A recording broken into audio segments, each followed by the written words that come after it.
250 bars pour atteindre, avec une température qui est relevée à au moins 360 degrés, les conditions supercritiques.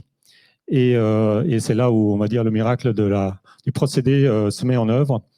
Et dans un premier temps, on va l'utiliser dans un séparateur de sel qui est devenu un équipement précédant le gazifieur, justement pour séparer toute la partie inorganique du procédé, de l'intrant.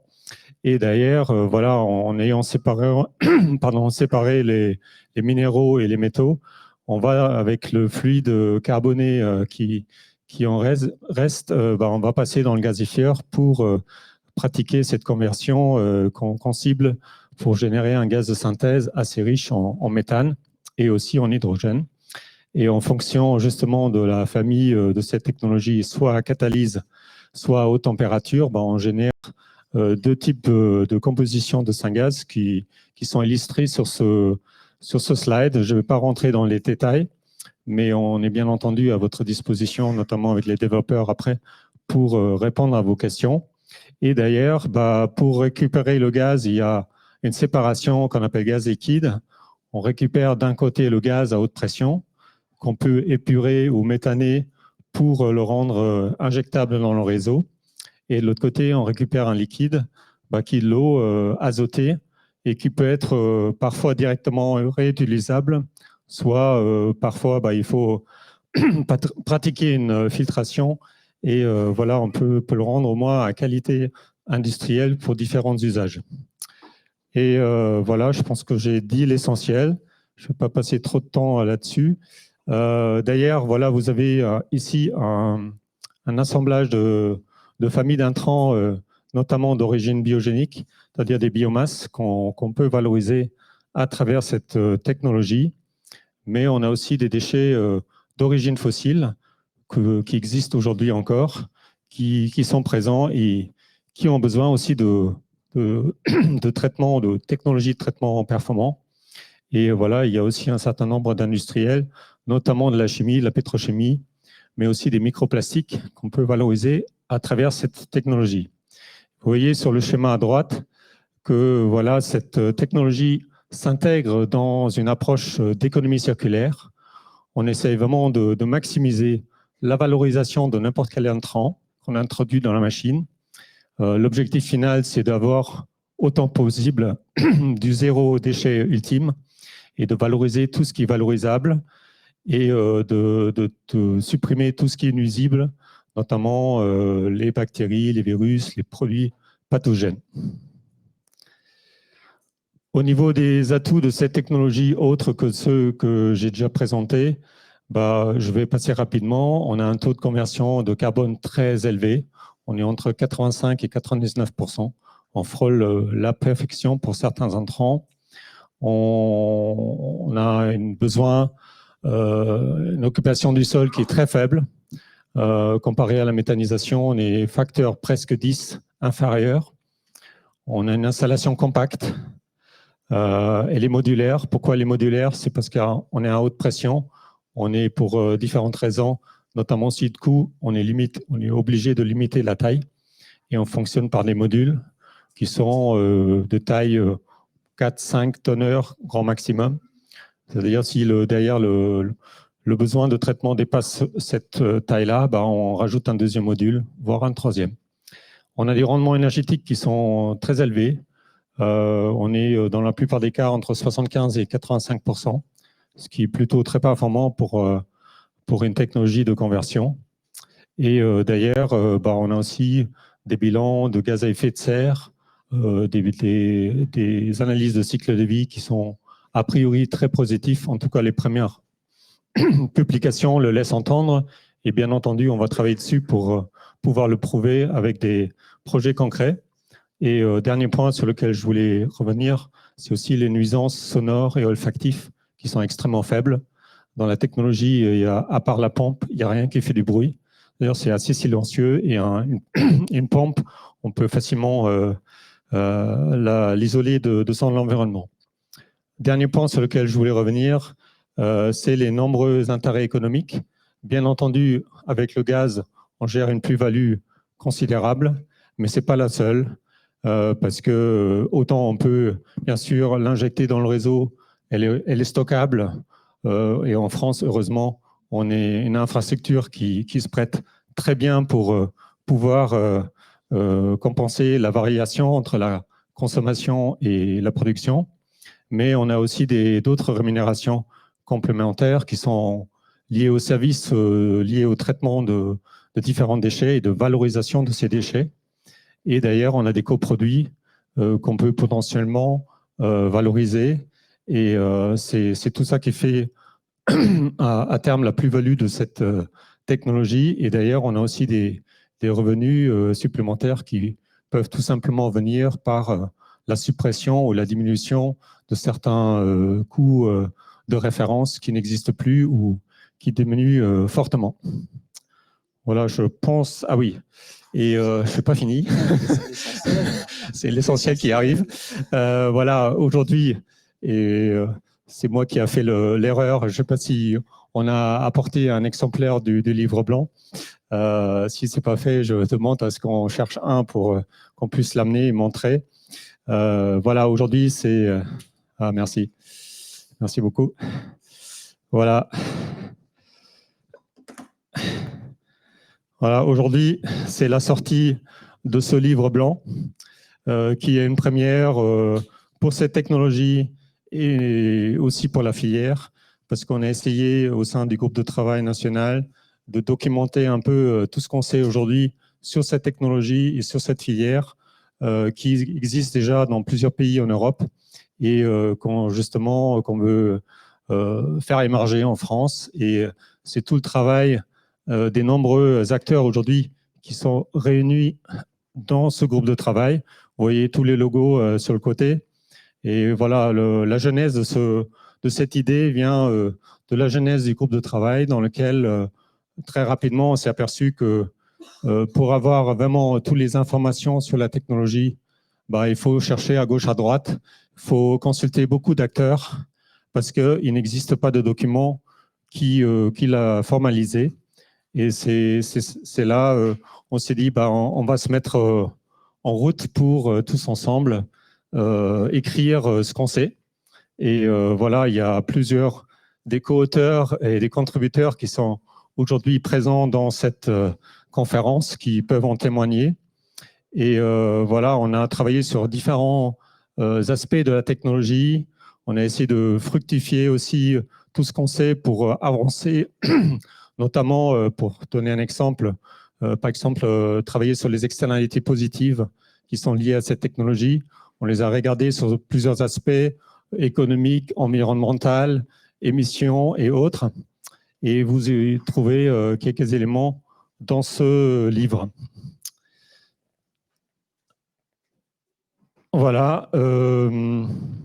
Aujourd'hui, ce livre blanc, et ça va être aussi une première, sera disponible sur notre site de GRT Gaz en accès libre.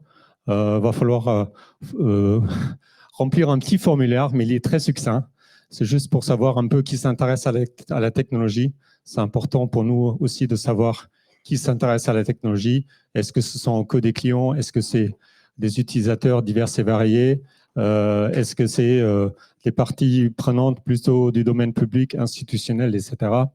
Et voilà, vous y trouvez tout ce qu'on sait aujourd'hui sur la technologie. Ce n'est pas hyper détaillé, bien entendu. Forcément, à un moment, il faut se limiter, mais vous allez comprendre tout ce qui concerne les généralités de cette technologie sous différents aspects, sur les gisements qu'on a identifiés en France. Ce n'est pas complet, mais déjà une bonne base. Sur le potentiel de production qu'on vise et qu'on est capable d'assurer d'ici 2030, d'ici 2050. Et aussi, voilà comment cette technologie s'intègre au niveau des territoires dans une économie circulaire, locale ou territoriale, régionale. Et bien entendu, on a travaillé aussi sur les premiers modèles d'affaires, parce que forcément, d'ailleurs, si ce n'est pas économiquement valable, on va dire tous nos efforts qu'on déploie, voilà, ils ont cet objectif-là. On veut, à la fin, les acteurs veulent gagner leur vie avec ça, et c'est important. Et bien entendu, c'est lié aussi en partie au gisement, parce que chaque gisement est différent. Chaque gisement a un autre contenu énergétique, une autre composition. Et ben, beaucoup de choses sont liées à ça. Et on peut avoir des business models qui sont très attractifs pour certains intrants dès le départ. Et pour d'autres, ça va mettre un peu plus de temps. Et pour faciliter parfois l'émergence d'un projet, il va falloir mélanger les intrants pour accélérer les choses. Je vais peut-être revenir juste sur un point. Voilà, Robert, pardon, je suis le timekeeper. Ouais, je sais, j'ai cette maladie que je parle trop. Je vais arrêter. Juste pour présenter les principaux auteurs qui sont à côté de GRT Gaz, le CERAMA, qui a notamment travaillé aussi sur la maquette, un super travail. Et je remercie beaucoup la personne du CERAMA, c'est Jean-Baptiste Castin, qui nous a fait un super travail de ce côté-là. Et bien entendu, les différents contributeurs que vous voyez affichés, qui sont quasiment tous présents aujourd'hui et auxquels vous pouvez présenter des questions. Et dernier point, c'est la feuille de route de cette filière française qu'on veut créer. Vous voyez ici les différents acteurs avec le CEA, le Vinci Environnement, l'Ourolots, qui sont tous présents aujourd'hui, qui représentent ce démarrage de cette nouvelle filière en France et avec des objectifs assez ambitieux, parce que non seulement on veut rapidement réaliser des projets de pilotes et de démonstrateurs, mais surtout on veut viser dès 2026 la réalisation et le rendre opérationnel des premiers projets industriels avec des objectifs assez forts en 2030 et au-delà. Vous voyez, 2 TWh en 2030, c'est un sacré challenge, mais on est prêt à l'affronter et on est tout à fait confiant qu'on peut arriver et en 2050 atteindre 50 TWh de production. C'est l'équivalent de 15% de la consommation qu'on estime à cet horizon-là. Voilà, c'est tout à fait atteignable. Et en dernier, pour réussir à faire émerger cette filière, on a besoin des pouvoirs publics, on a besoin de soutien spécifique pour les développeurs pour qu'ils puissent accélérer leur développement. Ils ont besoin de moyens, notamment de ressources humaines. La plupart des acteurs qui sont dans le développement, c'est des petites structures. Ils sont très innovants, mais ne peuvent pas tout faire tout seuls. Parfois, ils ont besoin d'un coup de pouce, comme leurs confrères à l'étranger. Et c'est important que voilà, on puisse mobiliser ce soutien-là.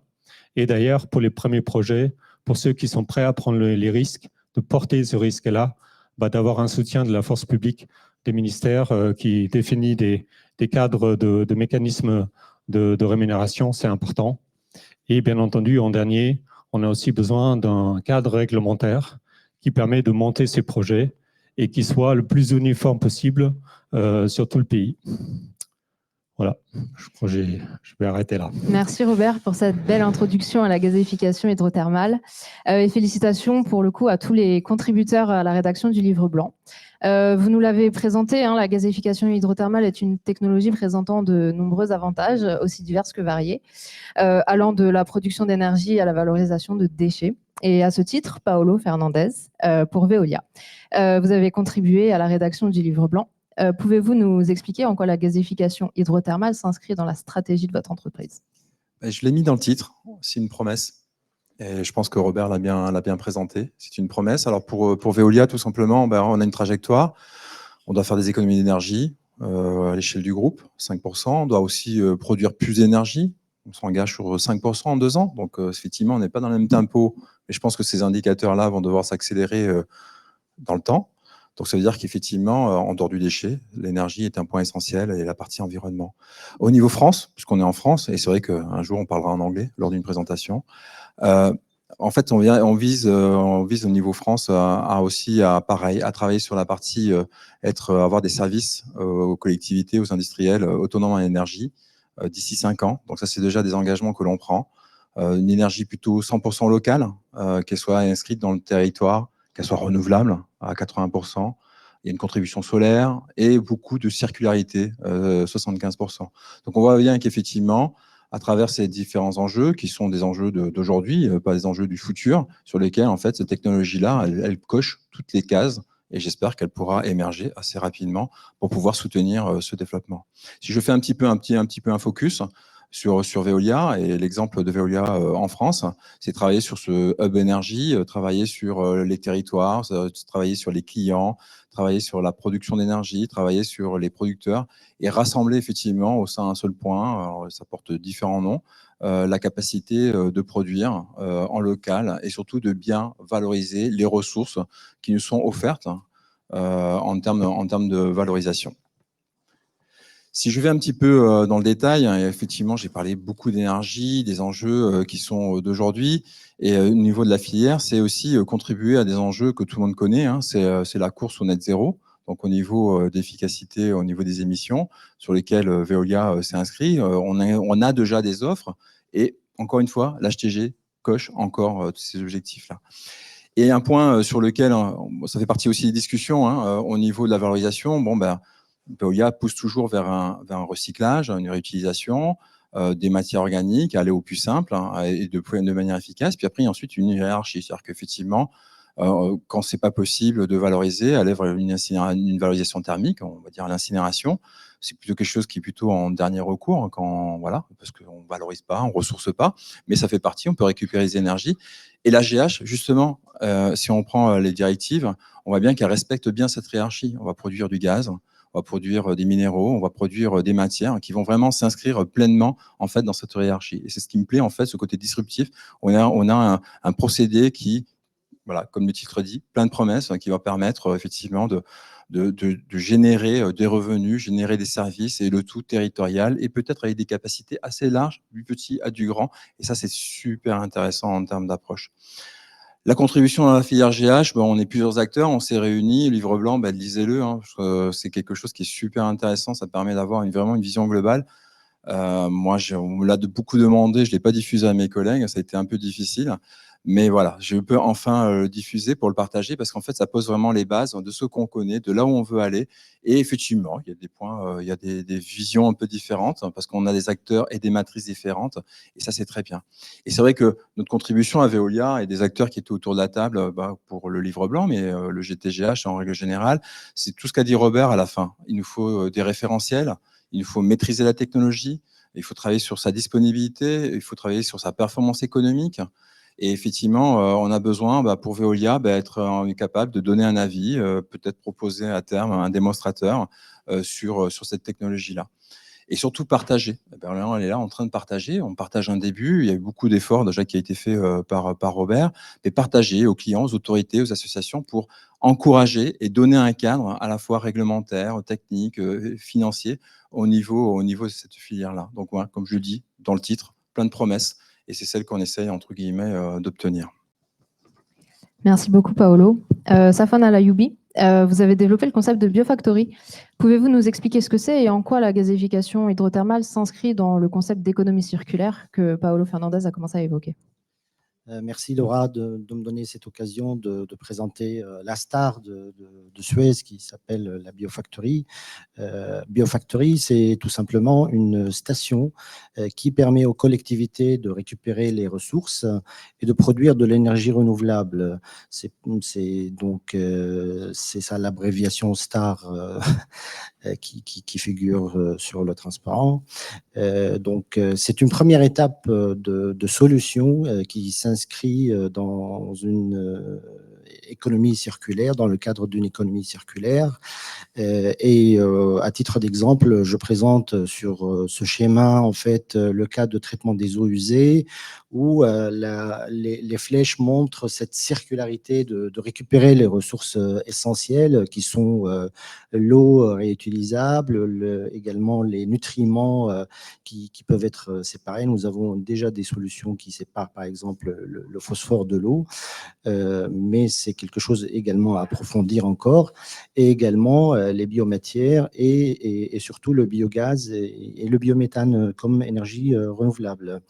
Pour donner un chiffre à ce schéma, par exemple, dans les stations d'épuration urbaine en France, Suez produit déjà 50% de biométhane issu de cette filière. Voilà donc dans cette dynamique de récupération et de valorisation, la gazéification hydrothermale représente un atout plein de promesses, comme dit Paolo, mais qui s'inscrit avec une parfaite adéquation avec la stratégie de Suez dans cette dynamique de récupération des ressources, et qui promet donc d'être une solution qui s'intègre dans une biofactory future 2.0, appelons-la comme ça. Et donc, l'intégration de cette solution, toujours dans l'exemple de traitement des eaux usées, permettra de meilleure valorisation de la matière organique et de produire quasiment le double de l'énergie en termes d'énergie renouvelable. Et également, elle permettra une récupération des nutriments sous une forme plus facile à valoriser et à commercialiser. Merci. Vous êtes également membre du groupe de travail national et contributeur au livre blanc. Pourquoi cet engagement ? Effectivement, donc pour toutes ces raisons que je viens de citer, Suez s'est impliqué dans ce groupe de travail, et je remercie tout le travail fait par Robert pour arriver à ces résultats du groupe de travail, et notamment le livre blanc, un premier livrable de ce travail acharné par le groupe de travail. Et je voudrais, à travers ce slide, appuyer sur deux enseignements qui figurent dans le livre blanc. Et je prends toujours l'exemple de traitement des boues. Les tendances de ce marché montrent en fait que les solutions actuelles font face à des problématiques d'acceptabilité et de cadres réglementaires plus restrictifs pour éviter les phénomènes de pollution et d'empreinte environnementale. Donc, dans cette vision, et comme l'a été présenté dans le livre blanc et dans le discours de Robert, la gasification hydrothermale se positionne comme la réponse à ces problématiques, et qui permettra donc de résoudre des problématiques comme les micropolluants, comme les pathogènes qui sont dans l'eau, mais également une récupération, un retour au sol des nutriments qui est mieux ciblé et qui peut être mieux optimisé. Et donc également la maîtrise de l'empreinte environnementale. Le deuxième enseignement, qui s'aligne avec tous les messages qui viennent de se passer, c'est que pour justement accompagner cette nouvelle technologie innovante vers une filière bien structurée et bien pérenne, il y a une nécessité d'un cadre réglementaire qui permet une prise de décision de construction et d'opération dans des conditions et dans des délais également raisonnables. Le deuxième mécanisme qui permettra d'accélérer, de favoriser les projets de démonstration et également la création des nouvelles industrielles, c'est les mécanismes financiers, les modèles financiers qui doivent être mis en place pour favoriser donc ces projets. Donc Suez, avec le groupe de travail, nous sommes prêts à avancer sur ces sujets avec les administrations et les collectivités concernées par ces sujets-là. Merci beaucoup à tous les trois. Il nous reste le temps pour une question dans la salle éventuellement, si quelqu'un en a une, bien que la première question soit souvent difficile. Y en a-t-il? Quelqu'un pour se lancer? Personne? Très bien, dans ce cas-là, je vous remercie. Et du coup, nous allons pouvoir passer à la deuxième table ronde. Donc, la table ronde qui fait un focus sur la technologie. Et nous avons un invité spécial donc, pour cette table ronde. Il nous vient directement des États-Unis. Il est fondateur de la société Genifuel et il nous fait l'honneur d'être avec nous aujourd'hui. Donc, j'appelle Monsieur Jim Euler. Donc, Genifuel est une société qui développe une technologie de gazéification hydrothermale et qui est aujourd'hui en partenariat avec Vinci. Donc, à ce titre, j'appelle également Thomas Chauveau, qui est directeur du pôle Power et Gaz Renouvelable pour Vinci Environnement. Nous accueillons aussi Sofiane Zalouk et Javier Valero pour l'Euroelot Technologies, qui sont respectivement responsables R&D et responsables commercial. Frédéric Julliard nous rejoint en tant que président de Treatech. Et depuis 2015, Frédéric a démontré la faisabilité de la technologie et dirige aujourd'hui une équipe d'une dizaine de personnes. Et enfin, Frédéric Ducrot pour le CEA Liden, en charge de la stratégie scientifique et technologique appliquée à l'économie circulaire du carbone. Il travaille en particulier sur les performances énergétiques et environnementales de la gazification hydrothermale. Bon, on va commencer avec la première question qui s'adresse à Thomas Chauveau de Vinci Environnement. Voilà, vous êtes en partenariat avec Genifuel. Qu'est-ce qui a motivé ce rapprochement entre vous et quels sont les avantages pour les deux parties que vous visez? Bonjour à tous et à toutes. Merci pour cette invitation. Donc, j'ai Robert, un petit peu quelques illustrations. Voilà, merci. Pardon, j'ai fait une connerie. Ça va le faire. Ouais. Revenir en arrière, c'est. Pardon. Non, mais ça, ok, c'est un petit changement, c'est pas grave. Donc chez Vinci, c'est avant tout 50 années de développement dans la gazification. Je pense qu'il y a une petite erreur, je regarde sur les... Non, bon, j'ai pas mal de petites diapos préférées. Voilà, c'est une 50aine d'années d'ingénierie dans le traitement des déchets et en particulier dans le gaz. Vinci Environnement, je disais donc une ingénierie qui veut se développer et apporter un service, et surtout en tant que constructeur, on souhaite avancer dans le gaz vert. Et depuis quelques années, on a regardé comment se développer et avancer sur ces domaines. Et on a après avoir travaillé dans un partenariat qui s'appelle Cometa, lancé par le SICTOM, où on a pu mettre en évidence que ce procédé de gazification hydrothermale était quelque chose de positif. On a décidé de chercher comment avancer. Aujourd'hui, on a rencontré Genifuel, qui fait l'honneur d'être présent ici, son fondateur, James Euler, à qui je vais passer le micro. On a décidé de travailler ensemble, Vinci en tant qu'intégrateur général, avec la conception et la construction d'installations clés en main, pour piloter l'ensemble du process de préparation des intrants, fabriquer le core process et ensuite traiter tous les sous-produits liquides et gaz. Genifuel, en tant que développeur, lui, va nous apporter tout le savoir-faire et toute l'expérience de la liquéfaction et de la gazification hydrothermale. Alors, Genifuel, c'est une entreprise qui a travaillé depuis une quinzaine d'années aux États-Unis dans ce domaine. Il va nous en parler. On a pensé que ce partenariat était pour nous l'occasion de prendre, en tout cas d'accélérer notre développement, parce qu'il y avait déjà un peu de maturité, en tout cas dans ce qu'on peut voir. Merci, Monsieur Chauveau. Monsieur Euler, vous avez développé plusieurs projets et démonstrateurs opérationnels depuis 2017. Quelles sont les grandes réussites de ce projet? Do you want me to translate, maybe? What are the main successes of your different projects? Okay, thank you and good afternoon. What we've been doing, we've been working on this project and this technology since On travaillait sur ce projet, sur cette technologie depuis 2006. Donc, nous avons commencé avec un partenariat avec le département nord-américain de l'énergie à travers l'un des laboratoires nationaux. Et en fait, cette technologie a été développée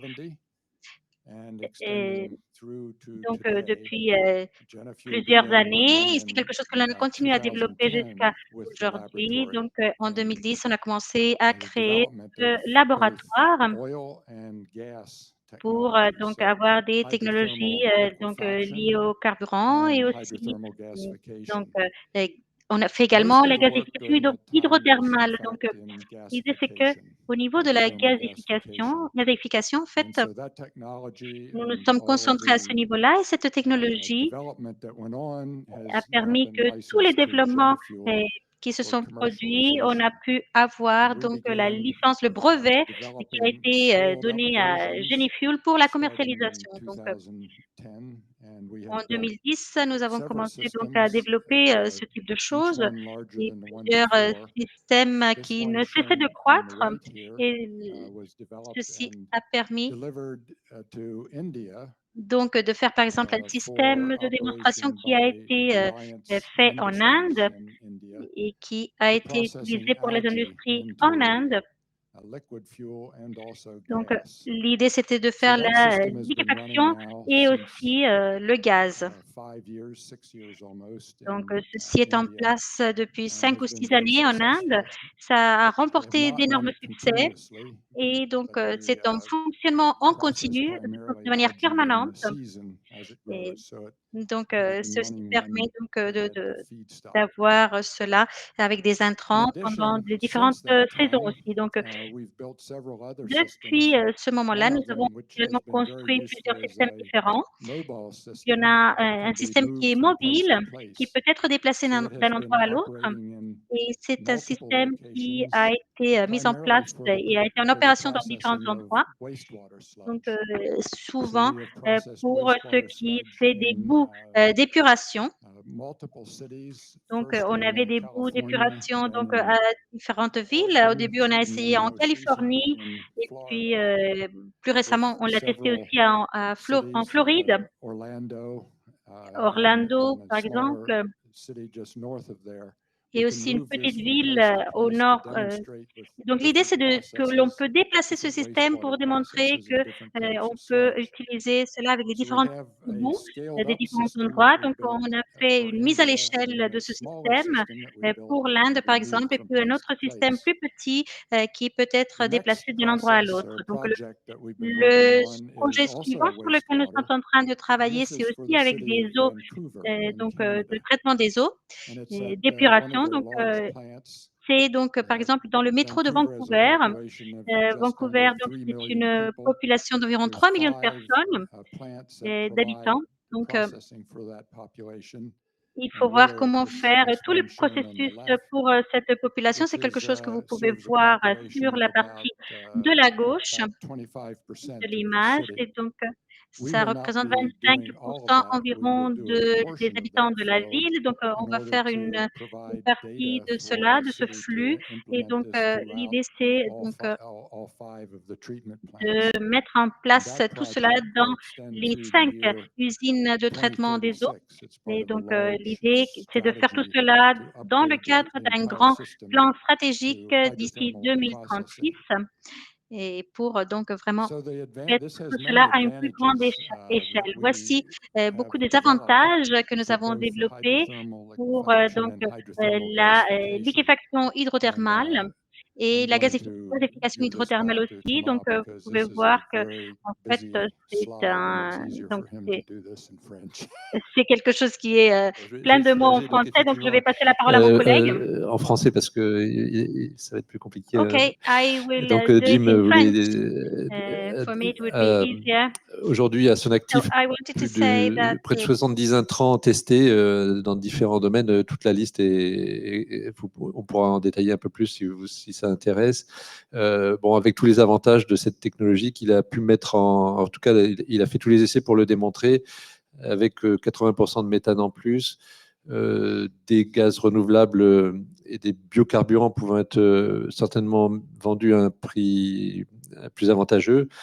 Bon, ça contribue naturellement aux objectifs environnementaux et climatiques. Enfin, ça reprend un petit peu ce que nous a dit Robert tout à l'heure. On élimine les composés, les polluants difficiles, hein, les PFAS. Jim, you want to explain PFAS?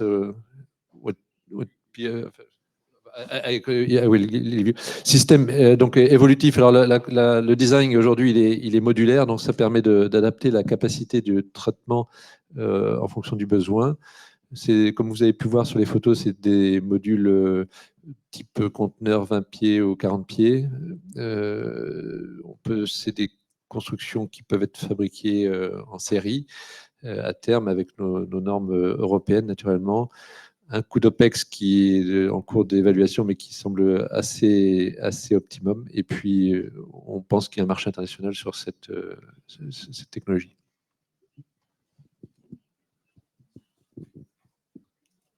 So now we pass the microphone. It's just a question about the PFAS. If you can say something about it. Oh, the PFAS. These Par are rapport au organic chemicals which PFA, have been donc manufactured c'est des for produits chimiques organiques most of the qui peuvent 20th and être 21st donc centuries. It's used qui in ont été all utilisés. kinds of applications. Donc There's c'est thousands c'est of vrai these chemicals. qu'il y a beaucoup de But the produits chimiques de ce primary type. quality of these Et donc, chemicals is that le problème au they're niveau de la qualité very de ces produits stable. chimiques, c'est que donc, They les do not qualités break primaires sont très down. They stables. do not Et donc, decompose ceci fait in the qu'ils ne se environment. décomposent Once pas they're in dans the environment, l'environnement. they really Et last donc, forever. ils vont And résister, ils vont one of the exister applications et of durer these pour is toujours. Donc, l'une des applications en is fait, in que l'on peut treatment avoir, for c'est de faire fabrics, le traitement clothing, pour les vêtements, furniture, par and so exemple, forth pour les meubles, pour protection from euh, stains. donc And voilà, they're used faire throughout the world. plusieurs But as utilisations. Ils these sont fabrics utilisés un petit wear peu or are partout dans le monde, dans washed, la planète. the chemicals Et donc, get l'idée, into c'est the que, wastewater. And the voilà, wastewater nous treatment avons does donc not les eaux destroy them, so they résiduelles, build donc up. qui n'arrivaient And pas as à these éliminer ces produits wastewater chimiques. sludges Et donc, are voilà, disposed of, they remain in les the boues environment. This is d'épuration a ont problem, ce and type now d'éléments we qui are vont rester concerned dans with how do l'environnement. we Donc, c'est pour cela treat the que nous wastewater avons vu so comment that est-ce que the l'on chemicals pouvait are donc removed or traiter destroyed ces or do eaux not get d'épuration into afin the d'éliminer ces environment. produits chimiques qu'ils This n'arrivent pas process, à like the thermal l'environnement. Donc, treatment, voilà, ce processus, the c'est un gasification traitement process and the hydrothermal, donc gasification de catalyst gazification destroy these hydrothermale. Donc, chemicals. en So it is a utilisant cette treatment sorte de which catalyseur, can ceci be permet part de of détruire the ces produits overall processing of chimiques. Donc, wastewater sludge, ceci but permet with the donc added de les advantage of dans tout removing ce these processus forever de traitement des boues very stable d'épuration et donc chemicals. obtenir And des produits this will chimiques be très stables. published Et donc, c'est quelque chose qui probably va within the être next year sûrement by the publié l'année U.S. pendant Environmental cette année. Protection Donc, Agency, who is l'Agence testing de protection de l'environnement many des different États-Unis est en treatment train de methods, tester plusieurs which can traitements then be possibles. listed and Et documented donc, ils vont effectivement as faire une prior bonne liste to de tout treatment cela of et wastewater documenter tout cela and prevent pour these avoir donc chemicals entering plus the d'informations environment. sur comment est-ce que l'on peut éviter que ces produits chimiques arrivent à l'environnement. Thanks very much. Merci. Question Merci. suivante, Javier Valero. Donc, pour le Relots So next technologie, question, comment le we will Relots give technologie est the arrivé à se floor to positionner sur la Javier gasification Valero. hydrothermale et qu'est-ce qui So vous a amené à vous rapprocher alors du KIT, je vais essayer de le dire correctement, le Karlsruhe Institute of Technology. Oui, d'accord. Et c'était naturel pour les Rouelotte, société française basée ici à Nantes, et plonger sur la gasification hydrothermale, vu l'expérience de notre société déjà dans la gasification tout court, la gasification thermale, et après l'oxydation hydrothermale. Bon, l'oxydation hydrothermale, c'est un traitement pour les déchets organiques où on les coupe, on les traite simplement par excès d'oxygène. Après, l'autre pas venait naturellement comme la gasification hydrothermale, où on les fait donc avec moins d'oxygène et donc dans les conditions critiques où notre société est à l'aise, c'est-à-dire à forte pression et à forte température. Et donc avec nos connaissances des traitements des matériaux et des process. Et après, Laura, la deuxième question, c'était sur KIT. Ouais. Donc, et KIT, c'est le Karlsruhe Institute of Technology. Et donc, bon, ça prouve qu'on est dans ces solutions européennes, vu que Karlsruhe, c'est simplement à 15 km de la France, à 45 km de Strasbourg, où ils sont déjà en version donc, laboratoire et l'installation des 100 kg de l'heure. Et que donc, nous, on fait l'escale en pilote de cette procédé et pour après, donc, dans la vue de faire une installation industrielle. Je passe la question au voisin Sofiane Zalou, qui est responsable R&D de Relots. Voilà, vous vous êtes lancé en tant que premier industriel français dans le développement de la technologie. Vous travaillez sur le projet Gamma. Du point de vue technologique, où vous en êtes aujourd'hui et quelles sont les spécificités de votre technologie?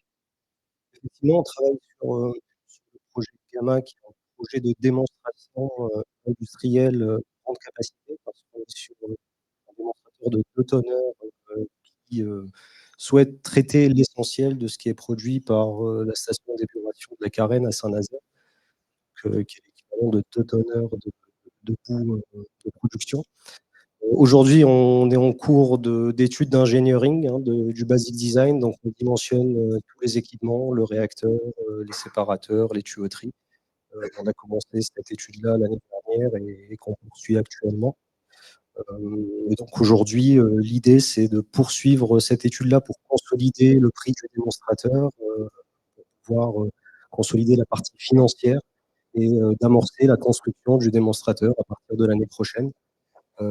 Et par la suite, capitaliser sur ce démonstrateur pour tourner pendant les années 2024-2025, effectuer différents tests sur ce démonstrateur-là pour lancer une commercialisation d'ici 2026. Donc, les caractéristiques, pour revenir à la question de Robert, sur ce projet-là, c'est qu'on a un démonstrateur industriel de grosse capacité, où on va traiter des bouts qui sont digérés et non digérés pour pouvoir tester les 2 configurations.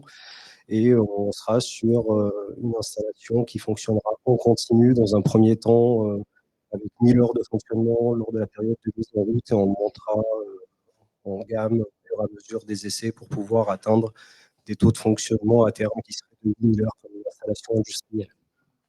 Et par rapport à la famille de la technologie, vous êtes dans quelle famille? Au niveau de la famille des technologies, effectivement, on travaille avec le qualité, donc on est sur une technologie haute température. Le qualité a 30 ans d'expérience, c'est l'un des plus anciens, des précurseurs sur cette technologie-là. Et donc, c'est pour ça qu'on passe sur un démonstrateur de 2 tonneurs, parce qu'ils ont un retour d'expérience sur déjà des démonstrateurs de 100 kHz, ce qui nous permet de monter en PRL plus rapidement. Et donc, on sera sur des technologies haute température avec des fonctionnements qui seront à des températures de l'ordre de 650 degrés. Merci bien. Merci beaucoup. La prochaine question, donc, pour Frédéric Gilliard, le voisin. Ensuite, vous avez déjà réalisé un premier pilote en collaboration avec le Paul Scherrer Institute. Qu'est-ce qui vous pousse à en développer un deuxième? Quelles sont les particularités et en quoi votre technologie est-elle différenciante? Oui, effectivement, donc on a un pilote maintenant de 100 kWh qui tourne depuis un petit moment, qu'on a construit en collaboration avec l'Institut Paul Scherrer. Donc nous, Triatex, c'est une société qu'on a fondée en 2015. C'est vrai qu'avant ça, il y a eu beaucoup d'années de recherche et développement à l'EPFL, dont on vient nous, et effectivement du côté de l'Institut Paul Scherrer, qui a vraiment beaucoup d'expérience dans l'approche catalytique. Donc, voilà, on a fait l'autre version. Sofiane vous a expliqué la GH non catalytique à plus haute température, et nous, on va avoir dans notre procédé un réacteur de gazéification qui va contenir un catalyseur. C'est vrai que ce catalyseur, il a une assez haute sélectivité du méthane, donc on va favoriser la de ce gaz-là. Et puis au final, ça nous permet de travailler à des températures qui seront plutôt au-delà de environ 400 degrés. Voilà, il y a certains avantages d'avoir la catalyse vis-à-vis de la température, vis-à-vis des différentes étapes du procédé pour aboutir à un gaz de synthèse.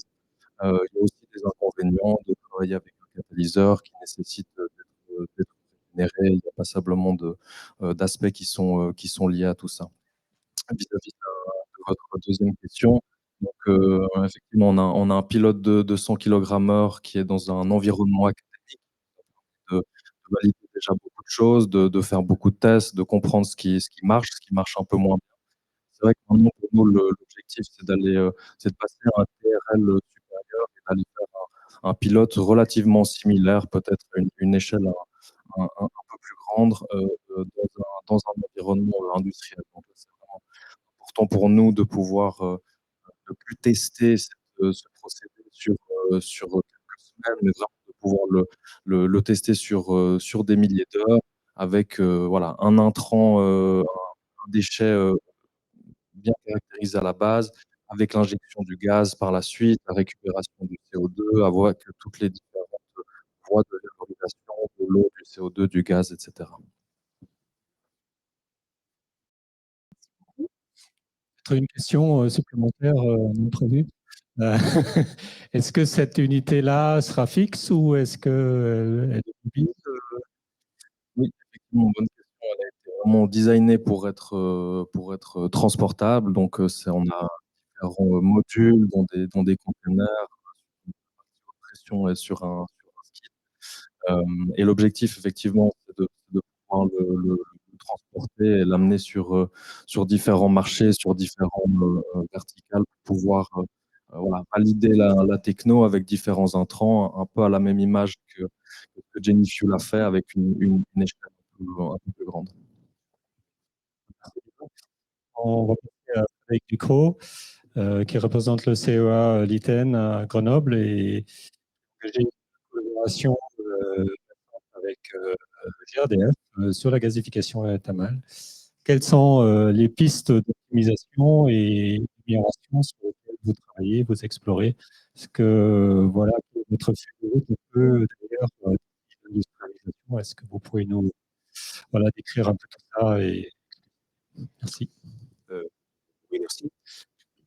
Notre collaboration avec GRDF a commencé un petit peu avant 2022, où on a commencé par des études pour la sélection des intrants qui représentaient des intérêts aux yeux de GRDF, notamment les intrants qui ne bénéficient pas de voies de conversion vers le gaz. Notre intérêt était sur les bouts de steppe, soit digérés, soit les bouts bruts. C'est vraisemblablement un des intrants pour lequel la demande de valorisation est une des plus importantes aujourd'hui, et les démarches que GRDF a entrepris vis-à-vis de collectivités locales semblent valider la demande technologique et ce type de technologie. Concernant notre roadmap, donc j'ai rappelé sur la partie gauche du graphique les différentes étapes que tu as mentionnées tout à l'heure dans ton introduction, à savoir la préparation, l'injection à haute pression. Ensuite, une étape de préparation de sel. En vue d'une gasification, nous allons opérer la gasification à haute température, 180°. C'est des régimes pour lesquels les sels ont tendance à précipiter. Il faut vraiment être, on va dire, très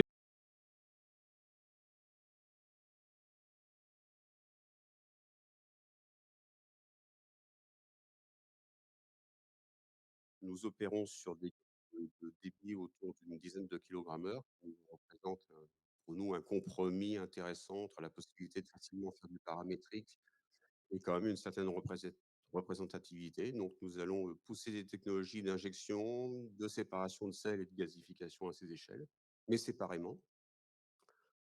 En 2024, nous comptons, couper l'ensemble de ces technologies pour se mettre dans une situation complète et réaliste d'une conversion. Toutes ces technologies, sont prévues pour être facilement upscalables jusqu'à des tailles de 0,5 une tonneur. Et suivant les résultats des études de 2024-2025, les conditions d'industrialisation ultérieure dépendront des résultats techniques et puis des bilans technico-économiques.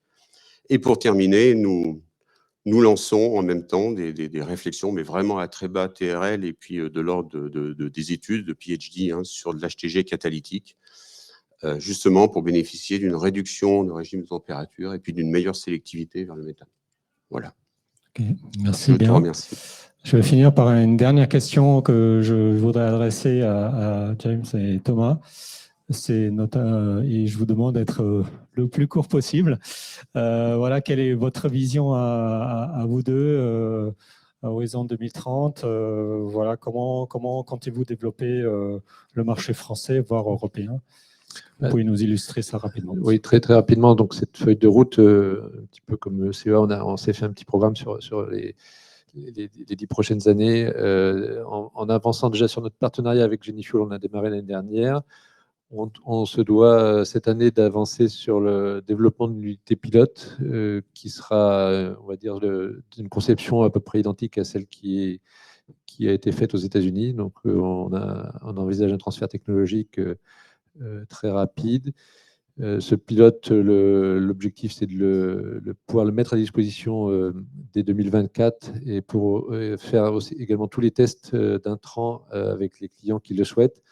On veut aussi acquérir ce savoir-faire de pilotage et de constructeur. Et au-delà, donc, ce démonstrateur industriel en 2025, environ 2 tonneurs, et puis le développement commercial à plus grande échelle. Voilà un petit peu la feuille de route qu'on essaie de tracer avec James. Merci beaucoup. Même question pour Frédéric Julliard. Quelles sont les prochaines étapes d'ici l'industrialisation de la technologie après tous ces tests réalisés et passés avec succès? Oui, donc de notre côté, ouais, voilà, si vous avez une petite illustration. Donc, d'ici la fin de l'année, on aura justement abouti la construction de ce pilote industriel avec toute une mise en service et une opération sur 2024. Après, je dirais que ça dépend pas mal des différents verticaux, sur quel type de déchets on va se concentrer vis-à-vis du timing de ce côté-là. Donc, on est en train de travailler sur le design d'une unité industrielle avec mise à l'échelle, donc sur du 3 tonneurs.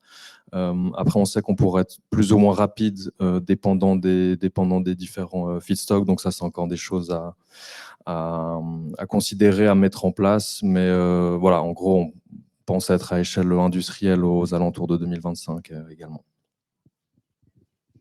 Très bien. Et dernière question donc pour Sofiane Zalouk. Pour l'Euroelods Technologies, quelle est votre feuille de route à 2030?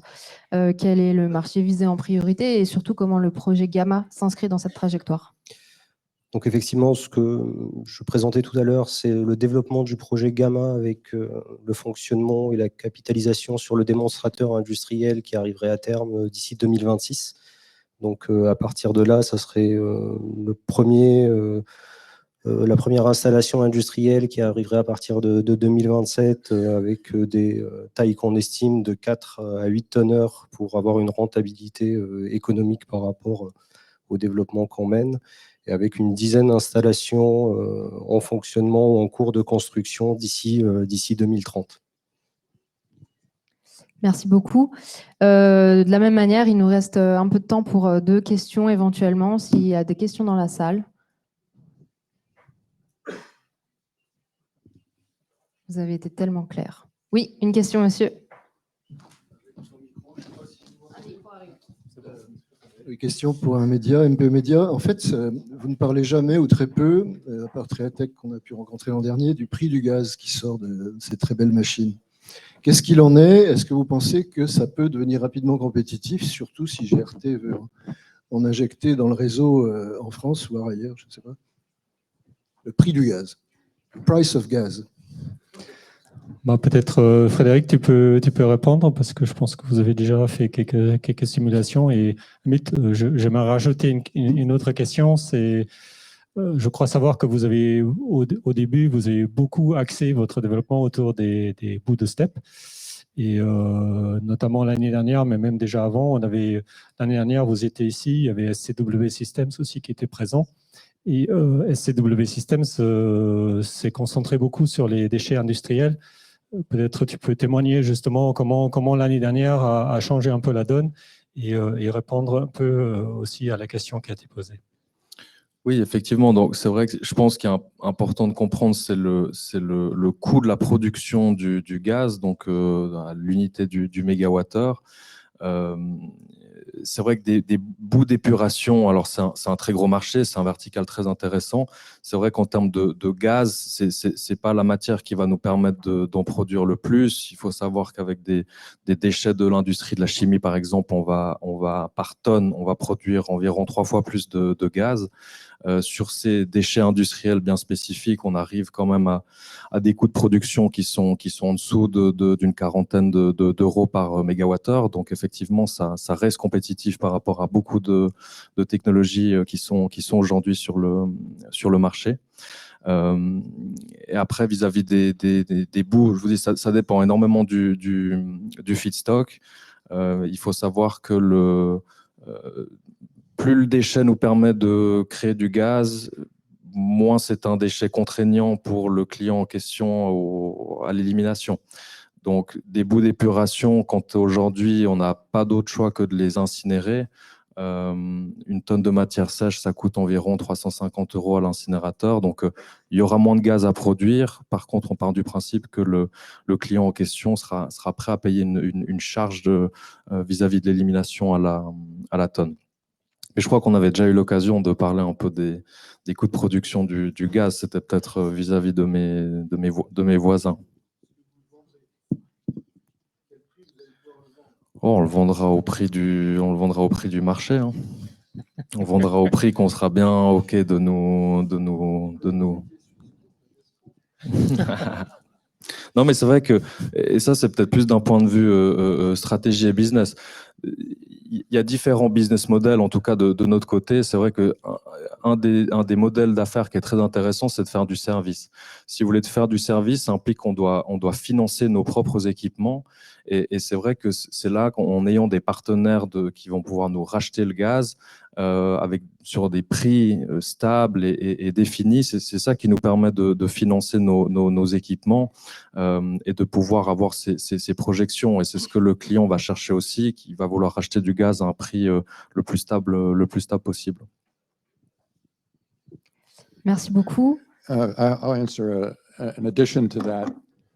The gas, as it's produced from the system, le gaz, comme il est produit par le système de gazéification peut être vendu au prix du marché et donc économique, afin que le projet soit rentable.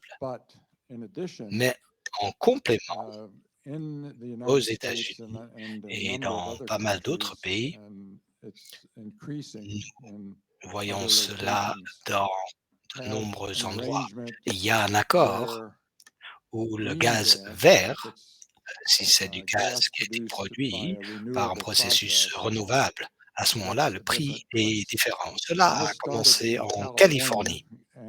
Et la Californie a une réglementation qui demande aux sociétés de distribution de gaz d'avoir dans leurs tuyaux un certain pourcentage de gaz vert ou de gaz renouvelable. Actuellement, ce pourcentage est de 10%, mais ça va passer à 20% d'ici peu. Et il est difficile. Pour l'instant, il n'y a pas de source actuellement pour atteindre ces 20%. Donc, les nouvelles technologies et surtout la gazéification à terme est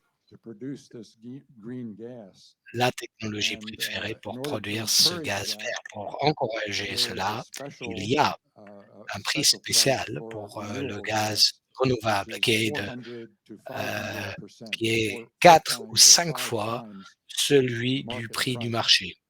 Donc 500%. Avec ce prix, ces projets peuvent être très rentables, bien plus que le prix du marché. Même si au prix du marché, c'est déjà rentable. Vous n'avez pas besoin de produire ce gaz en Californie, vous pouvez le produire n'importe où. Et ensuite, il suffit de le nommer et de donner le nom en disant « tiens, c'est du gaz californien ». Donc, c'est un arrangement qui permet vraiment des opérations très rentables pour ce type de gazéification. Nous allons vous remercier. Thank you very much. We're going to thank the six of us. We're going to move on to the next round. Qui cible donc la partie demande. Et donc,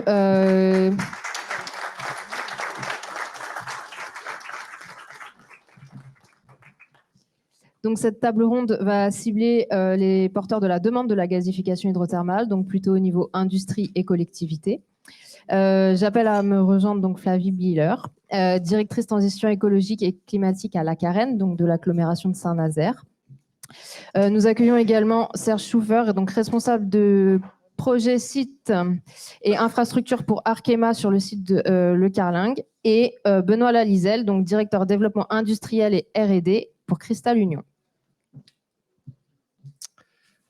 Bonjour, merci d'être là. Je vais commencer avec Flavie Biller. Voilà, vous êtes également partenaire du projet Gamma. pour la Carène. Pouvez-vous nous présenter rapidement la Carène et nous expliquer aussi pourquoi développer un projet de démonstrateur de gazification hydrothermale? Quelles sont les raisons et quels sont les avantages et les externalités associées que vous voyez pour une collectivité? Merci et bonjour à tous. Donc oui, Flavie Biller. Donc je suis directrice transition écologique et climatique, effectivement, donc à la Carène, communauté d'agglomération de Saint-Nazaire. Donc Saint-Nazaire qui est à l'ouest de la France, située sur l'estuaire de la Loire. C'est une collectivité de à peu près 130 000 habitants et qui s'inscrit dans un bassin industriel et portuaire, donc qui offre tout un écosystème économique qui est favorable à étudier l'installation de projets de type gasification hydrothermale. Alors, au-delà de ce bassin industriel économique, il y a aussi tout un environnement qui fait porter une responsabilité assez forte sur la collectivité et l'ensemble des acteurs du territoire, sur la protection de l'environnement. Donc, on a une richesse des milieux et une biodiversité associée sur laquelle nous avons tous un enjeu à sa préservation. Donc là, je parle de l'estuaire, du marais de Brière, qui est une très grande tourbière, deuxième grande zone humide de France, et l'ensemble de la bande littorale qui est avec l'Estran, qui est vraiment un espace préservé. Pourquoi je le cite? Parce que vraiment, il faut aussi resituer le pourquoi de ce type de projet. C'est à la fois pour la transition énergétique, mais c'est aussi pour les enjeux climatiques, donc d'atténuation, changement climatique et d'adaptation. Donc revenons effectivement donc au projet Gamma. Pourquoi la collectivité s'y intéresse? Et là, je vais faire référence en fait à deux grandes raisons, deux grandes branches. Une première qui concerne ce que j'évoquais à l'instant, donc les objectifs climat, air et énergie. Donc la Carène a élaboré avec les acteurs du territoire une trajectoire qui fait écho aux ambitions internationales et nationales, bien sûr. Donc pour 2030, c'est fixé une feuille de route assez ambitieuse, avec un niveau de production d'énergie renouvelable qui couvrirait 25% de sa consommation, donc ce qui revient à chercher à peu près à quadrupler aujourd'hui le taux d'énergie renouvelable dans le mix qui est consommé par l'ensemble des acteurs du territoire. Une réduction des émissions de gaz à effet de serre de 50%, et puis le tout qui fonctionne que si on est aussi dans une démarche de sobriété, donc d'arriver à réduire nos besoins énergétiques pour fonctionner. Donc ce plan climat, il est ambitieux, et quand on fait le tour un peu des opportunités qu'on a pour produire de l'énergie renouvelable, eh bien, on se rend compte qu'il faut aller faire preuve de créativité et qu'on a besoin en fait de réfléchir collectivement entre partenaires publics-privés pour y arriver. Donc le photovoltaïque, la chaleur renouvelable, et au niveau du gaz, on est assez limité. Sur notre territoire, une des technologies les plus matures aujourd'hui en France, c'est la méthanisation, mais sur la Carène, les gisements sont pas si élevés que ça. On a un site de méthanisation qui a été inauguré récemment, mais qui n'arrivera pas, bien loin s'en faut, à couvrir les besoins en gaz naturel. Donc aujourd'hui, la gasification est une opportunité qu'on souhaite investiguer. Je parlais tout à l'heure d'un bassin industriel, et effectivement, un écoparc qui est en cours de développement avec un partenaire qui est IDEA, qui, je ne suis pas sûr qu'il soit présent aujourd'hui, mais qui est à nos côtés, aux côtés des industriels et de la Carène, pour inscrire ce projet de gazification. Je crois que c'est moi qui passe les diapos, c'est ça? Oui, c'est ça. Sur les avantages et les externalités. Oui, voilà. Pardon. J'ai parlé de deux raisons principales. Donc, objectif climat et énergie, oui. Et aussi gestion, effectivement. Là, je prends notre casquette, ce sont plutôt mes collègues, mais on travaille vraiment de manière associée avec eux. C'est sur le petit cycle de l'eau et la gestion des eaux usées. Aujourd'hui, sur la Carène, on est déjà sur un retour à la terre, quasiment à 100%. C'est-à-dire que les boues sont compostées. Mais on sent des enjeux qui montent, la réglementation qui cherche à vraiment prouver l'innocuité environnementale de ces bouts de steppe, même compostés. Or, même si on est force de communication pour inciter à tous ceux qui rejettent des eaux usées dans les réseaux de bien faire attention aux polluants, à tout ce qui pourrait être rejeté, c'est difficile d'avoir cette promesse d'être complètement neutre. Et c'est là où la gasification aussi offre des perspectives de traitement qui pourraient résoudre une partie de cet enjeu de dissémination des polluants auquel, quelque part, participe aussi cette filière de traitement des boues de stations d'épuration.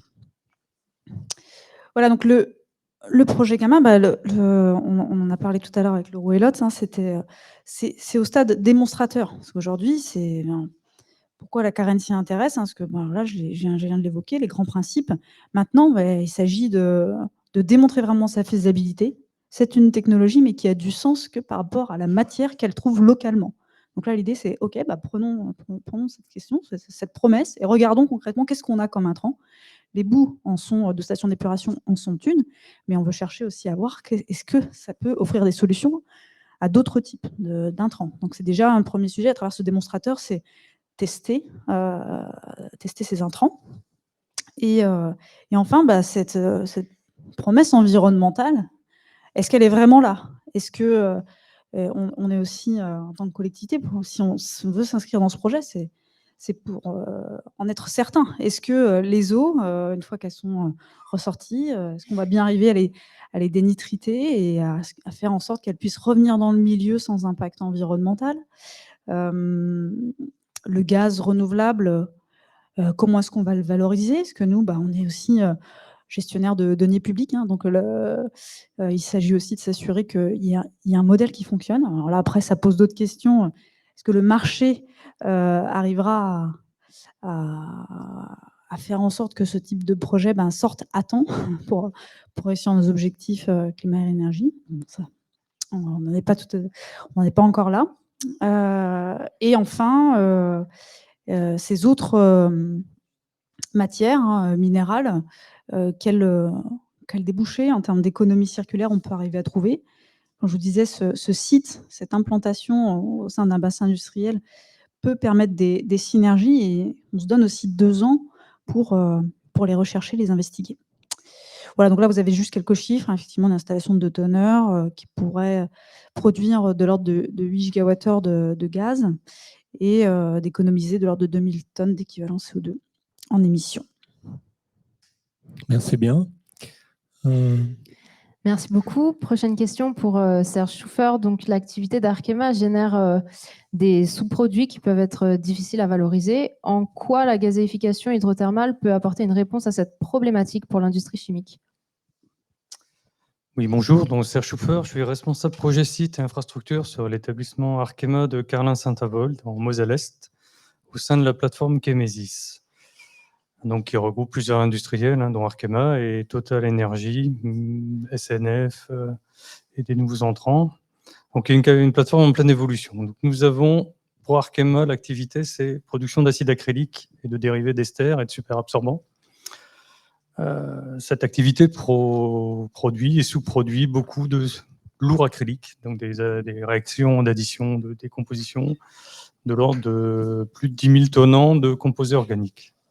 Donc aujourd'hui, une partie est valorisée sur site en production de vapeur, le reste est en valorisation externe, généralement en incinération, donc avec de l'émission de CO2 et des coûts logistiques associés. Alors, au départ, on avait un sujet, on gère aussi les stations de traitement, dont une station biologique. Et les réflexions sur la gestion des boues nous avaient amené, avec des échanges avec GRT Gaz, à l'idée de la gazéification hydrothermale. Donc, ça nous a amené à prendre contact avec Battery-Tech, avec qui on a déjà un peu exploré le sujet. Et en échangeant avec eux, on s'est rendu compte qu'effectivement, nos produits lourds pourraient aussi être intéressants dans cette technologie. Donc, nous avons déjà fait 2 essais en labo sur des boues bio et sur des composés organiques sous-produits. Puis, ayant des très bons résultats sur nos sous-produits, nous avons testé 2 autres sous-produits avec toujours de très bons résultats.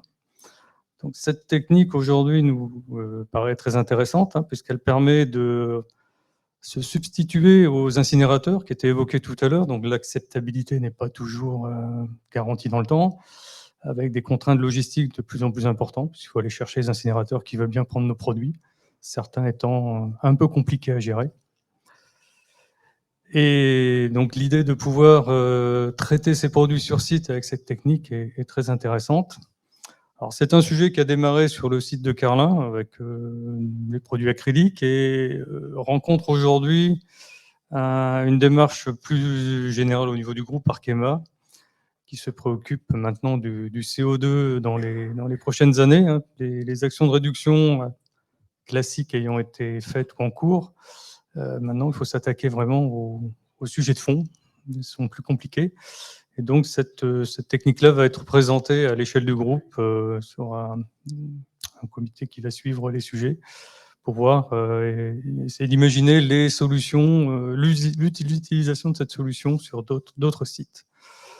Donc là, nous, la prochaine étape, c'est de voir comment on peut faire un essai pilote un peu plus long. Là, on a fait sur quelques kilos. Maintenant, on voudrait faire sur quelques centaines de kilos pour valider qu'effectivement, c'est bien compatible, avec l'objectif derrière, si tout va bien, de faire un démonstrateur industriel sur la plateforme, sur site, et à terme, mettre en place une solution de traitement donc, qui nous éviterait les émissions de CO2 dans les incinérateurs, les coûts logistiques, et valoriserait ces sous-produits en méthane que l'on pourrait injecter sur le réseau. Alors GRT Gaz, on a la chance d'avoir GRT Gaz et des réseaux locaux, donc on peut avoir plusieurs solutions. Voilà, donc là l'objectif, hein, on est dans la lignée de ce qui est présenté, on est sur 2030, pas beaucoup plus tôt, je pense. Donc voilà, sous 5 ans, je l'ai évoqué, un démonstrateur sur site dans les années à venir, et dans une dizaine d'années, 2030, si tout va bien, on pourrait imaginer une usine industrielle sur le site, et peut-être sur d'autres établissements, d'autres usines du groupe qui rencontreraient des difficultés d'élimination de sous-produits. Donc pour le moment, nous avons travaillé avec Treatec, mais les résultats sont positifs, hein, sachant qu'on a quand même des composés un peu spécifiques, un peu compliqués à manipuler, et qui peuvent contenir en plus des métaux. Donc là, la récupération peut être aussi intéressante, parce qu'on va pouvoir récupérer des métaux issus des catalyseurs, au lieu d'envoyer ça dans les cendres des incinérateurs. Merci bien, merci beaucoup. Je passe la parole à Monsieur Alalizet de Cristal-Union, grand industriel agroalimentaire, qui est également générateur de nombreux coproduits. Et voilà un peu la même question, pourquoi la gazification est rentrée dans votre scope d'études, d'approche, et pourquoi plutôt la gazification entamal que d'autres voies de valorisation, sachant que je crois que vous travaillez déjà sur des méthaniseurs, vous avez aussi regardé la pyrogasification. Vous êtes, on va dire, un bon connaisseur des différentes technologies et des filières. Voilà, et rattaché à cette question-là, quels sont les enjeux pour vous, d'ailleurs, la gazification entamal pour une industrie sucrière comme Cristal-Union? Oui, merci pour l'ensemble de ces questions. Donc, Cristal-Union est un groupe effectivement coopératif spécialisé dans la transformation de la betterave en sucre et alcool. Ces activités sont très énergivores, hein, puisque globalement, par an, on consomme à peu près 3 TWh, essentiellement sous forme de gaz aujourd'hui.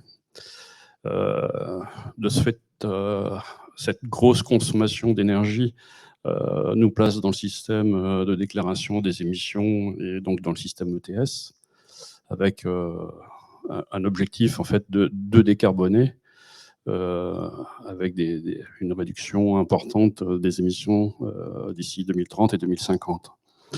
Donc l'enjeu de décarbonation pour nous est un enjeu important, sachant qu'on n'a pas attendu l'évolution de la réglementation pour travailler sur ces aspects-là, puisqu'aujourd'hui, on a déjà quand même 25% de l'énergie qui provient de la biomasse.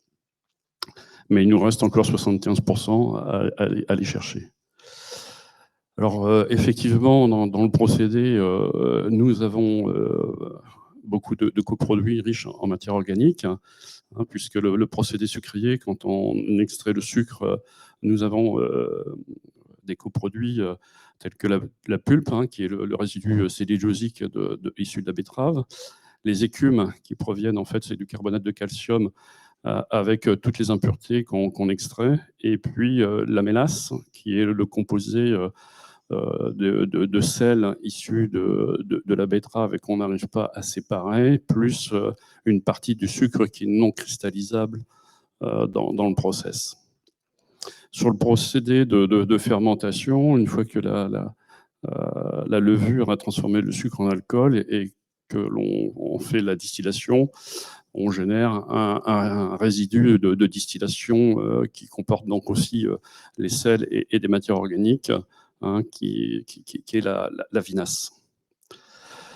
Alors, pour la partie effectivement méthanisation, on travaille aujourd'hui sur notamment les pulpes, hein, puisque il suffit de regarder ici, il y a pas mal de méthaniseurs qui ont été construits et qui tournent avec des pulpes en tant qu'intrants. Donc, c'est quelque chose aujourd'hui qui est lancé depuis quelques années.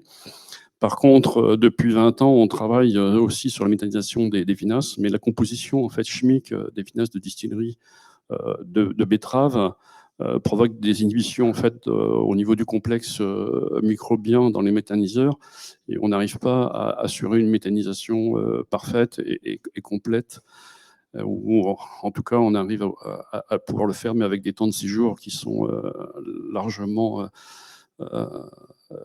insatisfaisants pour avoir une unité industrielle.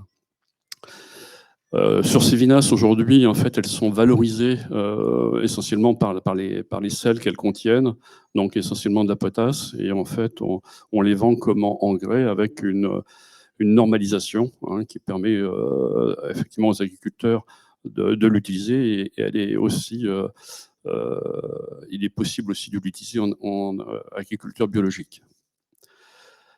Donc, en fait, quand on regarde tout ça, on s'est penché effectivement sur la gazéification hydrothermale qui peut permettre de valoriser toute la partie matière organique en énergie, tout en contenant, en pouvant récupérer les sels qui pourraient continuer à être valorisés en tant qu'amendement.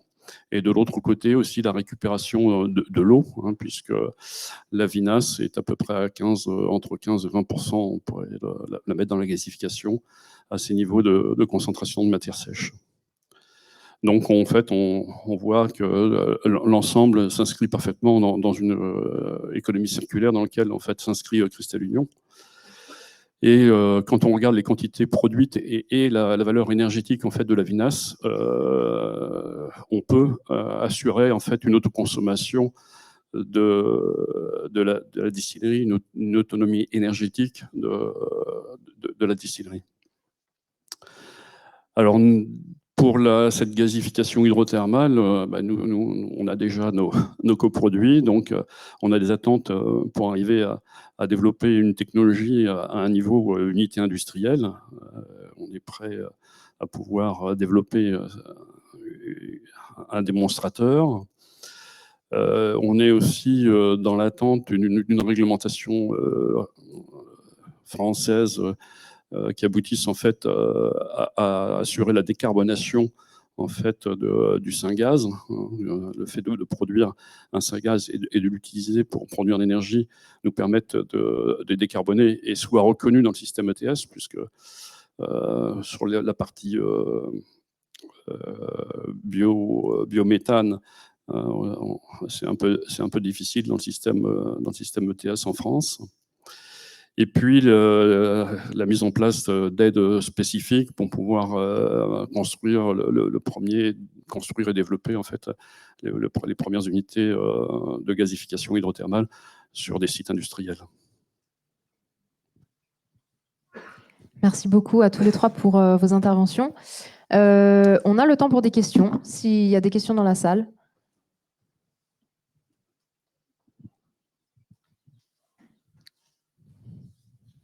Pas de questions. Profitez-en, c'est la première fois qu'il y a des industriels, notamment, qui s'expriment. Safouane Alayouli devant, merci beaucoup pour le micro. Oui, J'ai une question en fait qui concerne les deux industriels concernant leurs produits qu'ils veulent traiter. C'est quoi en fait les concentrations dans vos deux produits, que ce soit le sucrier ou l'acrylate, la matière organique dans vos rejets liquides? Alors, pour Arkema, donc pour les acryliques, on est en 100% organique sur la plupart des flux. Donc là, c'est surtout la subtilité, c'est comment l'injecter dans l'eau et la compatibilité avec l'eau qui n'est pas toujours évidente. On a des produits qui réagissent avec l'eau. Donc, il y a un petit peu de mise au point sur l'injection. Mais sinon, c'est effectivement très intéressant pour la technique, parce qu'il n'y a que du composé organique. Ce que je disais en introduction, excusez-moi, la présence de l'eau dans le process est indispensable. Par contre, l'intrant, l'exemple est très parlant. L'intrant d'Arkema ne contient pas d'eau. Et l'eau est apportée dans le système, mais vu que le système recycle l'eau, il n'y a quasiment pas de consommation d'eau et ça fonctionne très bien. Et on a des taux de conversion qui sont extrêmement élevés parce que je crois on frôle presque à les 100% avec certains de vos intrants. Pour répondre à la question, pour Cristal Union, on est à 3%, 4% de matière minérale, le reste c'est de la matière organique. Monsieur le chauffeur, vous voulez réagir? Oui, enfin, on a effectivement une conversion sur les premiers essais qui sont à l'échelle vraiment labo, hein, qui est approché les 100%. On récupère un peu de matière minérale et de l'eau en sortie, qui est en plus, si besoin, valorisable. Mais la matière organique entrante a été entièrement convertie. Ouais. Merci bien. D'autres questions? Oui.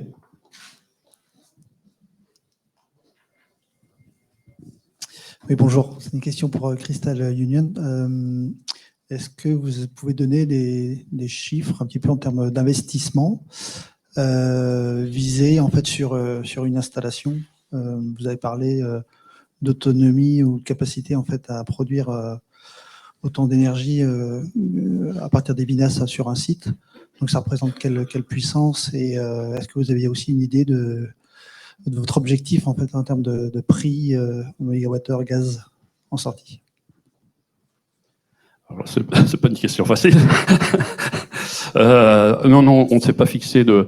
En fait, aujourd'hui, on a un objectif réglementaire qui est de décarboner. Donc, après, on regarde l'ensemble des technologies qui sont possibles par rapport à nos coproduits. Et après, on regarde les coûts d'investissement, si la technologie nous permet de nous positionner par rapport à continuer à utiliser une énergie fossile et de payer une tonne de CO2 qui doit évoluer dans le temps.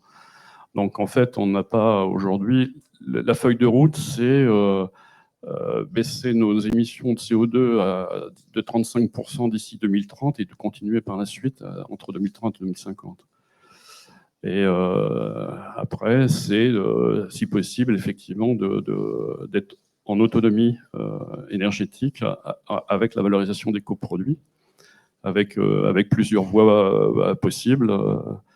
Effectivement, la méthanisation via les pulpes, mais aussi des effluents, enfin, toute la partie eau de lavage des betteraves, qui aujourd'hui est la plupart du temps épandue, puisqu'en fait on a une charge organique, certes, mais aussi des matières azotées qui proviennent déjà de la terre agricole et qu'on restitue en fait au milieu. Sur lequel aujourd'hui on se penche effectivement aussi pour valoriser le contenu de la matière organique. Donc méthaniser ces eaux-là pour après épandre que des éléments fertilisants. Mais le coût aujourd'hui, on ne s'est pas donné un objectif de coût d'investissement. Merci. Il y avait une autre question.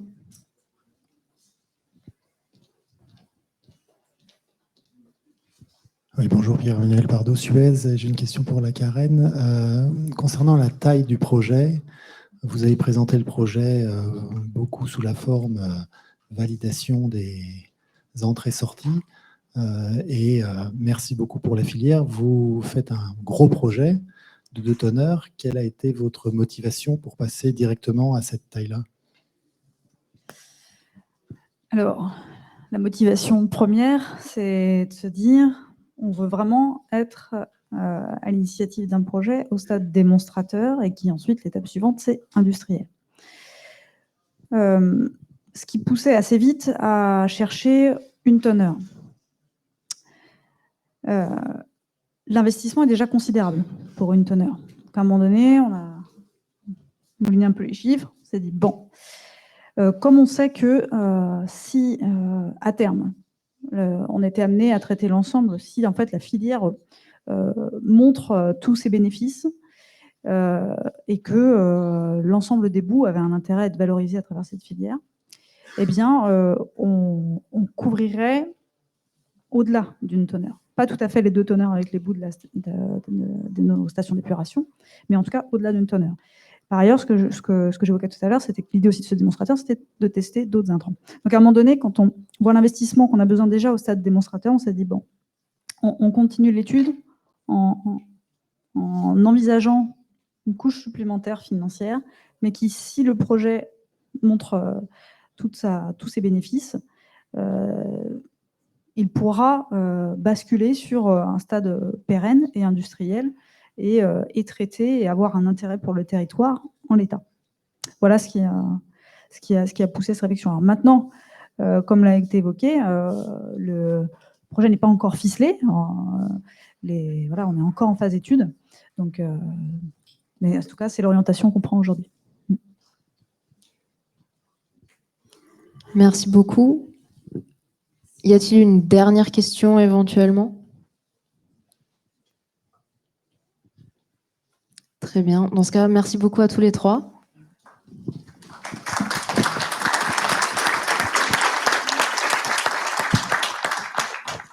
Merci à vous tous d'être venus. Robert, peut-être le mot de la fin? Oui, merci beaucoup à vous tous. Je suis très positivement enchanté qu'il y avait autant de monde cette année. L'année dernière, à la même époque, on va dire, on était un peu post-Covid et voilà, avec l'organisateur du salon, on a fait un peu le pari de se lancer. Cette année, on voit qu'on arrive, on va dire, presque à la vie normale et je pense qu'on est tous contents de ça. Et je pense aussi qu'avec le contenu de la conférence qu'on a pu vous présenter aujourd'hui, on a pu élargir un peu les facettes de cette technologie, de vous parler bien sûr du livre blanc qui était en tout cas dans l'approche du travail collectif qu'on a pu réussir. Et on a travaillé quand même 18 mois là-dessus avec un finish très intense. Voilà, on vous a présenté les actualités des développeurs et voilà, on a eu ce témoignage notamment des 2 industriels qui pour nous sont un peu des changeurs de donne parce que la guerre en Ukraine a changé beaucoup de choses pour nous tous. Et les industriels sont notamment les premiers impactés parce qu'ils subissent de plein fouet la hausse des prix de l'énergie. Ils doivent décarboner en même temps et aussi ont compris que dans leurs déchets, il y a des ressources qui sont cachées, qui méritent d'être mieux valorisées que dans le passé. Et on espère tous que la gasification thermale puisse apporter sa part à l'édifice. Et voilà, j'espère que ça vous a plu aujourd'hui et je vous remercie d'être venus aussi nombreux et j'espère que l'année prochaine, on aura d'autres nouvelles à vous présenter. Merci beaucoup et bonne journée.